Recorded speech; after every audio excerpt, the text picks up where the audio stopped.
It was 5th of March and the time was about 5:15 and I checked my phone. Normally I keep my phone under pillow, लेकिन उस दिन मेरा phone charging पे लगा हुआ था।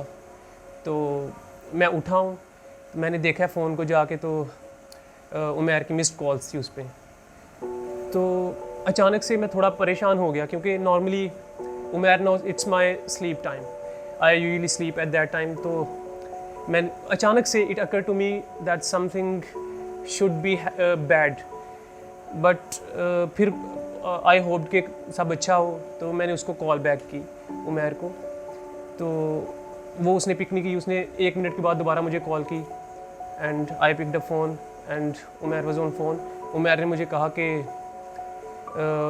माई किडनीज़ हैव स्टॉप्ड फंक्शनिंग, मेरी kidneys का प्रॉब्लम हो गया। तो I was like a moment of disbelieve retained for a second, और अचानक से यकीन नहीं आया। लेकिन मैंने फिर उससे कंफर्म किया और उमैर हंस भी रहा था थोड़ा सा।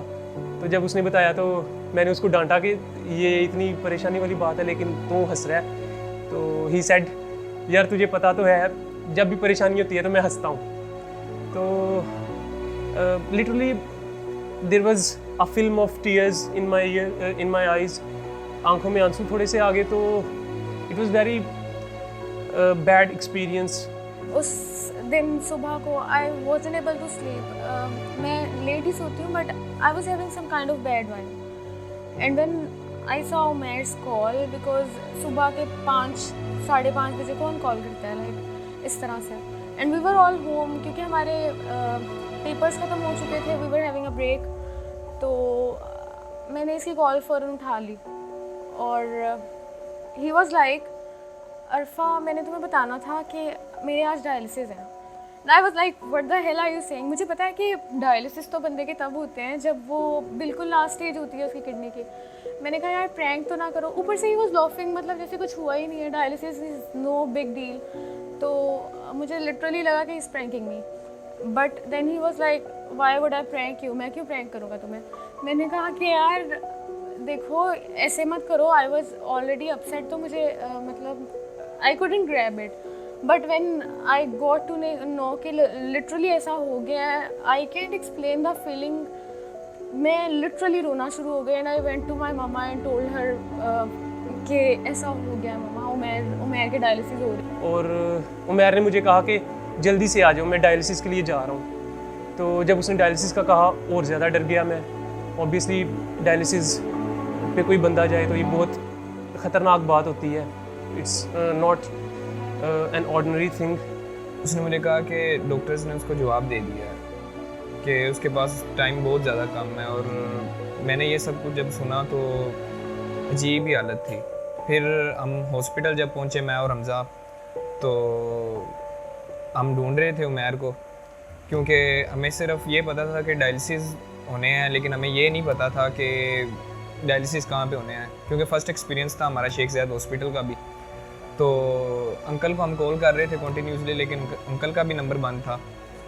तो उसके बाद जब डायलिसिस सेंटर पहुंचे तो हमज़ा और हमारा एक कॉमन फ्रेंड है अहमद, वो दोनों आगे गए। तो मैंने कहा कि मैं इधर रुक जाता हूँ। सबके गर्दन पे वो अजीब से पाइप लगे हुए थे डायलिसिस वाले, और उसको देख के ना बड़ा डर आ रहा था। और मुझे ये लग रहा था कि नहीं, उमैर यहाँ पे नहीं हो सकता, ये दिल बार बार कह रहा था। लेकिन हमज़ा मेरे पास आया और हमज़ा ने कहा कि उमैर इधर ही है। मुझे लेके गया हमज़ा आगे, तो जाके मैंने देखा उमैर बेड पे था। जब उमैर को मैंने देखा तो मुझे अपनी आंखों पे यकीन नहीं आया एक दफ़ा तो। और उमैर की मम्मा से जाके मैं मिला तो वो मेरे शोल्डर पे सर रख के रोने लग पड़ी। बहुत क्रिटिकल सिचुएशन थी उधर। लेकिन the thing was that showed Umair strength कि जैसे ही हम वहाँ गए, उमैर वहाँ पे मतलब इतनी तकलीफ में था और he was smiling, he was trying to mitigate the situation, मतलब हालात को थोड़ा सा, ताकि उसकी अम्मी परेशान ना हो या हम परेशान ना हो, उसके फ्रेंड्स हैं जो भी सारे उसके डियर वंस थे, कंसर्न पीपल थे, वो परेशान ना हो, इसलिए वो उसके फेस पे स्माइल थी। And it was very tough time. तो फिर हम मिले उसको, उसके फादर को मिले, वो भी he was also trying to mitigate the situation to soften the environment. तो मसला ही ऐसा था, अचानक से इतना अनप्रिडिक्टेबल था, लाइक हम सोच भी नहीं सकते थे, क्योंकि Umair was the fittest among us friends at that time. मतलब वो जिम वगैरह भी करता था और डाइट का बड़ा ख्याल रखता था, जंक फूड वगैरह ऑलमोस्ट नहीं खाता था। तो इस वजह से बड़ा हमारे लिए बहुत शॉकिंग था। और फिर हम उमैर के बेड को लेके वार्ड में गए। ब्लड सैंपल्स वगैरह उमैर के गए हुए थे पहले ही लैब में, लेकिन उन्होंने न्यू सैंपल्स वगैरह भी दिए थे। तो मैं और हमज़ा सैंपल्स लेके चले गए लैब में, और लैब वाले बंदे ने जब उमैर की एज देखी और उसने रिपोर्ट्स वगैरह देखी ना, तो उसने कहा कि इस बंदे के तो गुर्दे बिल्कुल टोटली तौर पे ख़त्म हो चुके हैं। लैब अटेंडेंट ने जब हमें ये बात की तो हमें उस पर बहुत ज़्यादा गुस्सा भी आया और हम परेशान भी हो गए। लेकिन हम बाहर आ गए, मैं और हमज़ा, रिपोर्ट्स जो दूसरी थी उमैर की लेके। अब बाहर आके मैं हमज़ा से पूछ रहा हूँ कि ये लैब अटेंडेंट क्या कह रहा है, लेकिन हमज़ा ने मुझे कहा परेशान होने की ज़रूरत नहीं है, ये सिर्फ एक लैब अटेंडेंट है, ये कौन सा डॉक्टर है। हम रिपोर्ट्स लेके ऊपर गए हैं और सामने उमैर के फादर खड़े थे हमारे वेट में कि हम रिपोर्ट्स लेके आ रहे हैं और रिपोर्ट्स में क्या आया। मुझे आज भी याद है वो दिन। मैं 3-4 मंथ पहले जिम करता रहा था, लेकिन एग्ज़ाम्स की वजह से मैंने पूरा मंथ एक जिम नहीं की, और उसके बाद कुछ प्रॉब्लम थी, उसकी वजह से मैंने जिम नहीं की। लेकिन फर्स्ट मार्च को जब हम जिम गए हैं तो जिम जो ट्रेनर था वो मुझे जिम कह रहा था कि ज़्यादा करो, ज़्यादा सेट्स लगाओ, ज़्यादा रैप्स करो। तो मैं उसको बोल रहा था कि नहीं मैं थक गया हूँ बहुत। फर्स्ट डे था आफ्टर अ मंथ, तो मैंने कहा नहीं मैं बस थक गया हूँ। उसने कहा नहीं आप जो है ना करें। मैंने कहा चले ठीक है। लेकिन जिम इतनी ज़्यादा मैंने एक्सरसाइज कर ली थी, इतनी ज़्यादा ट्रेनिंग कर ली थी कि मेरा जो है ब्लैकआउट हो गया था उस टाइम में। Our body has its limits. It shouldn't be pushed beyond them like a machine. Umair had terrible cramps after the workout. He did not pay much attention because he thought that he knew the cause. Although when he saw that his urine had blood the next morning, he got vexed. He passed blood out of his urine. मैं worry हुआ उस बारे में कि ये क्या है। मैंने घर वालों को बोला, मामा पापा को बोला, मैंने कहा मुझे यूरिन में ब्लड आया, तो मुझे ये ठीक नहीं लग रहा। तो उन्होंने मुझे वही जो आम माँ बाप बच्चे अपने को कहते हैं कि जी आप तुम खाना नहीं ठीक खाते, तुम अपनी खुराक ठीक करो। Umair didn't tell anyone anything again. 3 days went by and Umair hadn't urinated at all. He was vomiting a lot. Every sip of any drink had to be thrown up. He had to be taken to the hospital, and when the doctor heard that he hadn't urinated for 3 days, his expressions changed. He immediately sent him for kidney ultrasound. लेकिन उन्होंने जब reports वगैरह देखी तो उन्होंने मेरे parents को बुलाया। उन्होंने कहा जी आप बड़े ध्यान से बात सुनिए कि आपके बेटे की किडनी फेलियर की तरफ है। कॉमन पर्सन की जो किडनी फंक्शन है वो 60% से प्लस होती है, लेकिन मेरी 8% पे आ गई थी। A kidney functioning 5% or less is a 90% chance of coma. The doctors emphasized immediate dialysis and admittance in the hospital. He was referred to Sheikh Zayed Hospital since its kidney ward is considered the best. Did you ever realize that your urine is such a big blessing? Well, you will now. There was absolutely no lingering hope anymore. कभी imagine भी नहीं किया था कि मेरे साथ ऐसा हो सकता है या कुछ भी ऐसे, क्योंकि मैं कभी बीमार भी नहीं ज़्यादा हुआ, बस सर दर्द और नथिंग एल्स। तो मैं अंदाज़ा नहीं था कि किडनी फेलियर कोई छोटा मसला नहीं है, ये बहुत बड़ा इशू है। तो मुझे शेख ज़ायद हॉस्पिटल ले गए, उन डॉक्टर्स को बताया कि ऐसे यूरिन नहीं आ रहा, तो उन्होंने जो इमरजेंसी में ट्रीटमेंट करते हैं उन्होंने ट्रीटमेंट रेफ़र किया, लेकिन उस पर भी कुछ फ़र्क नहीं पड़ा। जो सबसे परेशान कुन मुझे बात उन्होंने बोली, मुझे अभी भी याद है डॉक्टर्स के सेम वर्ड्स। उन्होंने कहा कि आप का बचना मुश्किल है, आप बस हो सकता है कि आपकी डेथ भी पॉसिबल है। तो मुझे उस टाइम सिर्फ़ और सिर्फ ये ख्याल आया कि मैं अब क्या कर सकता हूँ। मेरे वालिदैन जो थे वो ज़ाहिर सी बात है, उन्होंने इतनी बड़ी टेंशन, वो रोना शुरू कर दिया। लेकिन आई वॉज कंसोलिंग देम कि नहीं कोई बात नहीं, ठीक हूँ मैं, मुझे ये डॉक्टर्स तो ऐसे ही कहते हैं, इन्होंने क्या करना होता है। लेकिन मैं अंदर से तो था कि नहीं, बस लगता है वाकई एंड हो गया। जैसे डायलिसिस के नाम से मैं थोड़ा सा डर गया था, लेकिन आई वॉज स्माइलिंग कि नहीं, अगर मैं हंस रहा हूँगा, मैं अपने आप को ठीक रखूँगा, तो मेरे घर वाले भी ठीक रखेंगे। लगातार डायलिसिस पे डायलिसिस हो रहे थे। स्टार्टिंग में हमें लगा, डॉक्टर्स ने कहा कि रेब्डोमायोलिसिस है, it's a sort of kidney injury जो ज़्यादा एग्जर्शन या ज़्यादा किसी भी फिज़िकल एक्टिविटी से हो जाती है। तो उन्होंने कहा था कि 1-2 डायलिसिस से ठीक हो जाएगा, लेकिन रिकवरी नहीं हो रही थी, बार बार डायलिसिस हो रहे थे। और फिर लोग आ रहे थे, वो भी आके डिफरेंट सजेशंस देते थे, डिफरेंट बातें करते थे। सम पीपल सेड कि कोई काला जादू वाला सिस्टम है। तो these comments were hope stumbling. इनकी वजह से थोड़ा सा हमें परेशानी होती थी, थोड़ा सा होप ऊपर नीचे हो जाता है। लेकिन डॉक्टर्स भी नहीं फाइंड आउट कर पा रहे थे क्या है।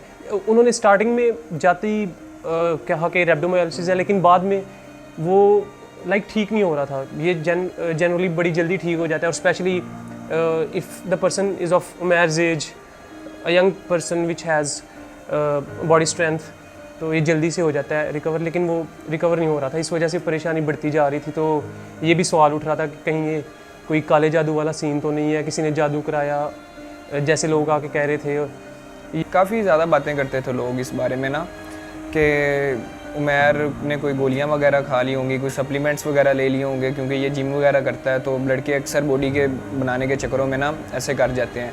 लेकिन हमें इस बात का पता था कि उमैर की जो डाइट वगैरह थी ना, वो टोटली तौर पर नेचुरल थी। और वैसे भी उमैर को हम तो बड़ी अच्छी तरह से जानते हैं, हमारा दोस्त है, ना वो स्मोकिंग वगैरह और ना ड्रिंक वगैरह करता है। तो लोग ये भी कहते थे, आपको पता है कि लोग तरह तरह की बातें करते हैं। फिर मैं 2 दिन में जब आई और मैंने आके हॉस्पिटल में उमैर को देखा, ही वॉज सो स्वोलन कि पूरी बॉडी, मैंने उसको कभी ज़िंदगी में इतना मोटा नहीं देखा।